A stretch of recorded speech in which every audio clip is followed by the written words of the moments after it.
राधे राधे, जय माता की भक्तों।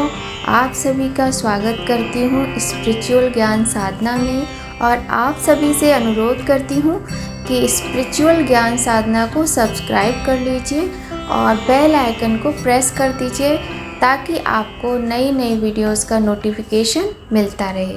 राधे राधे, जय माता की। कैसे हैं आप सभी लोग? हम आशा करते हैं ईश्वर की कृपा से बहुत अच्छे होंगे और ये बताने के लिए कमेंट में राधे राधे, जय माता की, हर हर महादेव कुछ भी लिख सकते हैं। तो जैसा कि आप सभी को पता है कि आज रविवार दिन है और 10 सितंबर है और आज है अजा एकादशी। अजा एकादशी को अन्यथा एकादशी के नाम से भी जाना जाता है। वैसे तो हम आप सभी को अजा एकादशी के विषय में बहुत सारी जानकारी दे चुके हैं, किंतु कुछ नियम ऐसे होते हैं, कुछ महत्वपूर्ण बातें ऐसी होती हैं जिनको जितना भी बताओ कम ही रह जाती हैं बताने के लिए। तो ये बहुत ही महत्वपूर्ण वीडियो है, इसको आप बिना स्किप किए सुनिएगा। बहुत ही इम्पॉर्टेंट जानकारी है, बहुत ही महत्वपूर्ण जानकारी, आप ज़रूर सुनिएगा। यदि आप अजा एकादशी का व्रत रखते, यदि नहीं रखते तो भी सुनिएगा बिना स्किप किए। और बहुत ही अच्छी बात है, बहुत ही प्रसन्नता की बात है जो अजा एकादशी का आज का दिन है। इस दिन दुर्लभ संयोग बन रहा है। पहला तो देखिए रविवार का दिन है, अजा एकादशी है और रवि पुख्य नक्षत्र है, रवि पुख्य योग, और दूसरा सर्वार्थ सिद्धि योग बन रहा है। तो रवि पुख्य नक्षत्र जब होता है और दूसरा सर्वार्थ सिद्धि योग होता है तो दोनों सोने पे सुहागा वाली स्थिति उत्पन्न करते हैं। रवि पुख्य नक्षत्र में, सर्वार्थ सिद्धि योग में आप किसी भी तरह की जब पूजा पाठ करते हैं तो उसका जो पुण्य फल होता है वो कई गुना ज़्यादा बढ़ जाता है। और बहुत सारे कार्य ऐसे होते हैं जिनके लिए हम ऐसे योग की प्रतीक्षा करते हैं। तो रवि पुख्य योग जो है वो शाम 5:06 से प्रारंभ हो रहा है और अगले दिन प्रातःकाल 6:04 तक रहेगा। एक बार फिर से सुन लीजिए, रवि पुख्य योग शाम 5:06 से प्रारंभ होकर अगले दिन प्रातः 6:04 तक रहेगा। वहीं सर्वार्थ सिद्धि योग है वो 5:06 से 11 सितंबर 6:04 तक रहेगा। मतलब दोनों की जो टाइमिंग है वो एकदम सेम टू सेम है और बहुत ही अच्छा योग है, बहुत ही अच्छा नक्षत्र है और बहुत सारे आप कार्य कर सकते हैं जिसका पुण्य आपको कई गुना ज़्यादा प्राप्त होगा। गाय की सेवा करना, चींटियों को आटा खिलाना, गाय की सेवा तो बहुत ही पुण्यदायी होती है एकादशी के व्रत में, क्योंकि सभी लोग जानते हैं कि हमारे जो कन्हैया हैं वो भी भगवान विष्णु जी का ही रूप है और उनको गाय माता अत्यधिक प्रिय होती हैं। और जो गाय होती हैं हमारी गौ माता, उनमें कहते हैं 33 कोटि देवी देवताओं का वास होता है। तो बहुत सारी बातें हैं गौ माता के विषय में भी, लेकिन बाद में करेंगे। अभी जो कुछ महत्वपूर्ण बातें हैं उन्हीं के विषय में बात करते हैं।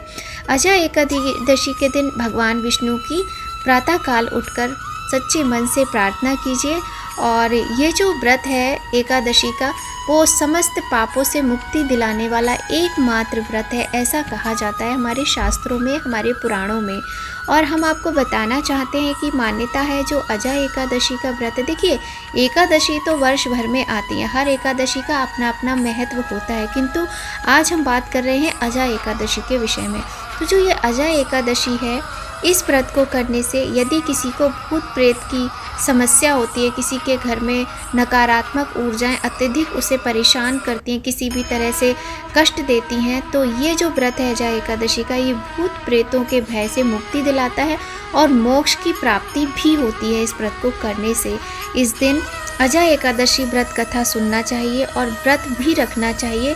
इससे देखिए व्रत रखने से अश्वमेध यज्ञ करने के समान लाभ मिलता है, पुण्य फल प्राप्त होता है और इसकी जो कथा होती है, कथा सुनने से अत्यधिक फल प्राप्त होता है, कई गुना ज़्यादा, क्योंकि इस दिन बहुत ही सुंदर योग बन रहा है, रवि पुख्य योग और सर्वार्थ सिद्धि योग। कुछ इसके नियम होते हैं जिसके विषय में हम आपके साथ बात करना चाहते हैं। तो आज बात करते हैं अजा एकादशी के कुछ नियमों के विषय में। अजा एकादशी एक ऐसा त्यौहार है, एक ऐसा व्रत है जिसमें व्रत के नियम और व्रत जो हम रखते हैं उसमें नियम और अनुष्ठान का बहुत अधिक ध्यान रखा जाता है। एकादशी के दिन सुबह सूर्योदय से पहले स्नान कर लें, उसके बाद सूर्योदय से देखिए प्रातःकाल हमें प्रतिदिन जल्दी उठना चाहिए, किंतु जब हमारा व्रत हो ना, किसी भी तरह का व्रत हो, खाली एकादशी की ही बात नहीं करते, हमें सूर्योदय से पहले ही उठना चाहिए। चाहे किसी अब देखिए उठ जाइए, भले ही आपको नींद आ रही है, कितनी भी मतलब आप थकान है तो वो बाद में भी आपकी थकान उतर सकती है, आप पूजा पाठ करने के बाद में विश्राम कर सकते हैं ऐसा। और संडे का दिन है तो ऐसा आवश्यक नहीं है कि आप प्रातःकाल देर से उठें।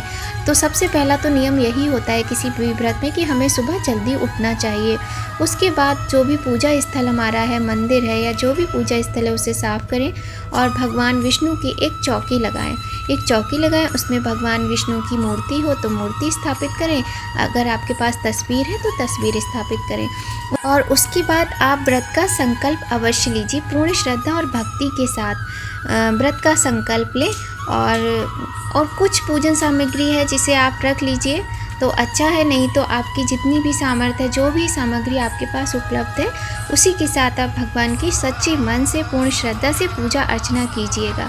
फिर भी हम आपको कुछ बता देते हैं, कुछ पूजन सामग्री जैसे फूल, नारियल, सुपारी, फल, अगरबत्ती का इस्तेमाल तब करें यदि वो बांस की ना हो, नहीं तो धूप बत्ती जो आती है उसका इस्तेमाल कर सकते हैं। घी, पंचामृत का भोग लगाइए और तुलसी माता में एक दिया अवश्य जलाइए और चंदन आदि भी अर्पण कीजिए प्रभु को। और एक बात का ध्यान रखना है, एक तो रविवार का दिन है और दूसरा एकादशी का दिन है, तो तुलसी माता को स्पर्श मत कीजिएगा, दूर से ही उनकी पूजा अर्चना करनी है।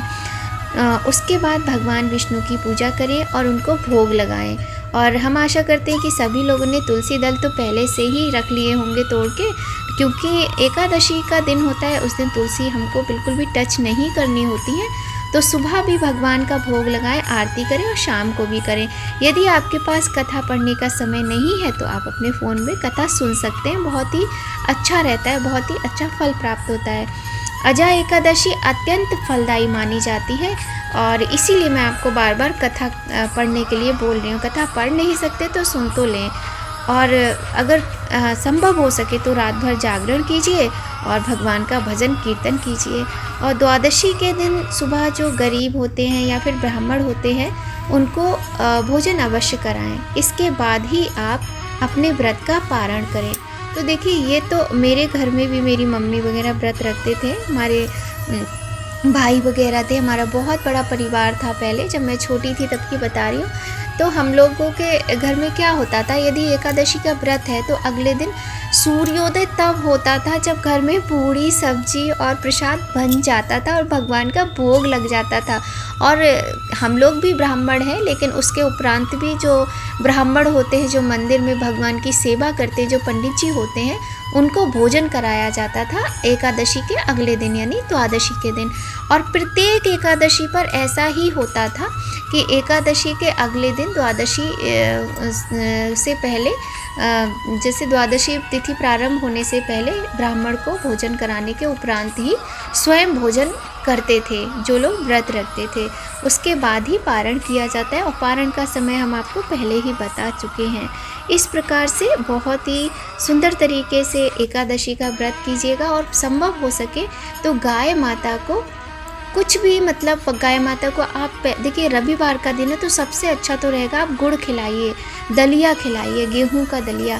और यदि ऐसा संभव नहीं है तो आप जो खिला सकते हैं, जैसे एक फल है कि आप केले का एक फल खिला दें और आशीर्वाद ले लें गौ माता से, या उनको पालक खिला दें या उनको कोई भी हरी घास खिला दें।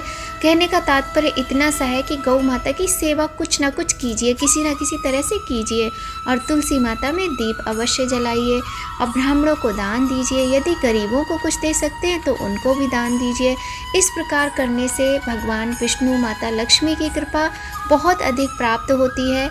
और मैं पहले भी आपको बता चुकी हूँ कि यदि किसी के यहाँ नकारात्मक शक्तियों का प्रभाव अधिक रहता है, किसी के जीवन में नेगेटिविटी ज़्यादा रहती है, भूत प्रेतों का भय रहता है, या जिसको डर लगता हो, वो इस व्रत को अवश्य करें और पूर्ण विधि विधान से भगवान की पूजा अर्चना और व्रत करें। सूर्योदय से पहले अवश्य उठ जाएं और दोनों समय आरती अवश्य करें। बार बार मैं ये बातें आपको बताना चाहती हूँ क्योंकि ये बहुत ही आवश्यक बातें हैं, कुछ नियम हैं जिनका हमें पालन करना ही चाहिए।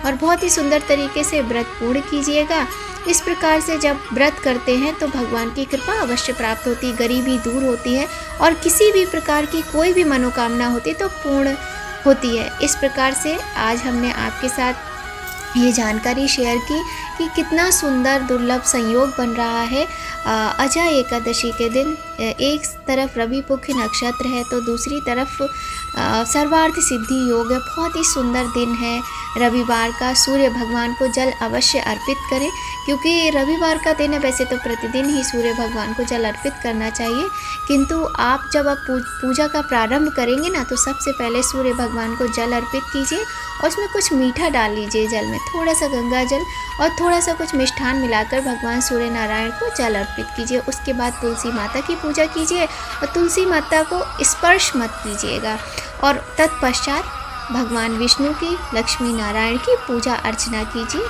चाहे पंचोपचार विधि से कीजिए, चाहे षोडशोपचार विधि से कीजिए, बहुत ही सुंदर तरीके से। आशा करते हैं हमारी वीडियो आप सभी के लिए बहुत ही ज़्यादा लाभदायक होगी।